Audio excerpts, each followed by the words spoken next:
Going, everybody? It's Flint from Flint and Steel Survival, bringing you a double VR to the Bristol Prepper. I decided to go look through my spam messages the other day on YouTube and came across a message I missed from him asking me to do a shout out for his, or not shout out, a VR for his 2 favorite bushcraft items video. So I completely spaced it. It's been, I think it was, God, 3 months-ish, 2-3 months. So I figured if I'm gonna do another VR for him anyway, for his 300 sub contest, that I would just lump them together. So first, my 2 favorite bushcraft items, which is something you probably won't see on a lot of channels because you don't see a knife on this table. Plain cotton bandana, and that is for its 1,000,001 uses. I have, a whole stack of these. You get them for $1 a piece at Walmart. I kind of prefer the ones they sell Army Navy, but you want the softer ones, not the really coarse ones. I carry one of these in my back pocket daily, so it's an EDC item as well as a bushcraft item. You can use them for anything: hot pads, straining, the bigger stuff out of water, bandages, put on your head, soak up sweat, use as a towel, if you have to dry off or something.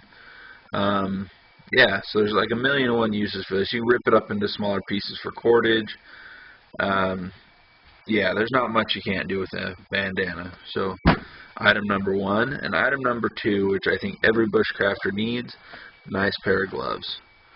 Another thing, you can use this to take stuff out of the fire. Just protect your hands, guys. I mean, you only have 2 of them. You don't want either of them getting injured. I can tell you firsthand, it's not fun. So just an added level of protection. I really like these. These are Wells Lamont. They also came from Walmart. I think they were 15 or so bucks. My first pair, I had the exact same ones, wore all the way through in the palms, the double leather. The fingers started to get holes in them. These are already starting to blacken. I don't know what the heck I got here, but yeah, I really enjoyed these gloves. I got a project in mind today, centered on my bushcraft belt kit with these gloves. I normally just tuck them in the belt, but I'm thinking about cutting and stitching some holes here and then putting a strap that hangs off the belt with those on it, or a hook or something.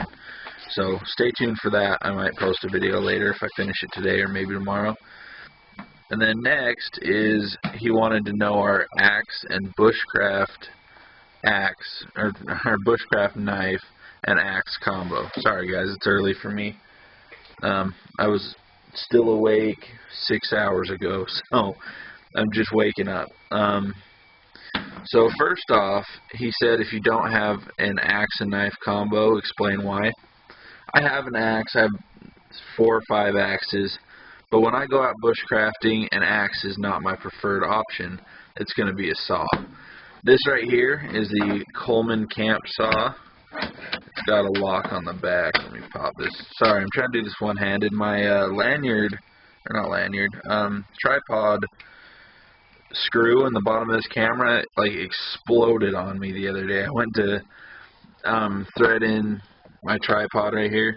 Just got, it's basically a set screw with a ball instead of a head, and it, like, all the plastic just exploded out for some reason. I guess I could have misthreaded it or something, but I think it's because I did a video a while back where I dropped it right on that. I think it cracked it a little bit when I went to thread that in. It just cleared out the rest of the material. So this is pretty sure they're called draw cut saws. They cut on the pole, not the push. So these are really good. I used this a lot while we were camping. I still have a video of me using this. I don't know if I'm going to post it. I don't know. I just didn't like it. But I put a little red paracord lanyard on it. It really helps when you're wearing gloves to keep it on your wrist. This is super comfortable, this notch right here. That's how I held it. And you just saw through trees. And good rule of thumb is this will cut through something 1/3 of the thickness quickly and efficiently. So if you find something that's 1/3 as thick as this blade, then you're going to be able to cut right through it. So, if I can get that back off, there's my saw. And then, since we don't have an axe, we're going to need a bigger knife. Score the wood, or, you know, split it, baton it. So this is one I don't show very often because it's mainly in my bug out bag, my big put together one that I don't take anywhere. It is a custom knife from, man, I don't remember, it's like knifeshop.com or something. And all it is, it comes with the steel, it comes with the fasteners, and it comes with the handles. You have to assemble the three. Then this is a Kydex sheath I made for it a long time ago. I got this for Christmas 3 years ago, and that's about when I made this sheath. So this was my first Kydex project. And then I made a belt loop for it. I didn't like it very much, and I haven't done another one since. So for now, I just threaded the same red paracord through it in 2 places, and then I can just loop that through my belt. And normally what I do is I'll turn it this way and tuck it with the belt on the outside of the sheath. And that way, if these paracord pieces were to fail, then it's just going to catch on the lip right there and stay in my belt. So those are a good option, but they're not the best option I have anymore. But these are my most used option. Next up, we're going to see my brand new saw. This is an unveiling. I got this for my birthday just recently.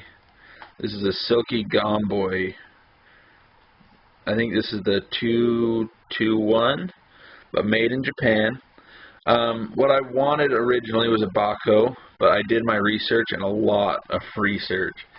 And so did my stepfather-in-law, who got this for me, and found out that this is actually a better saw. I mean, it's got a stainless steel frame.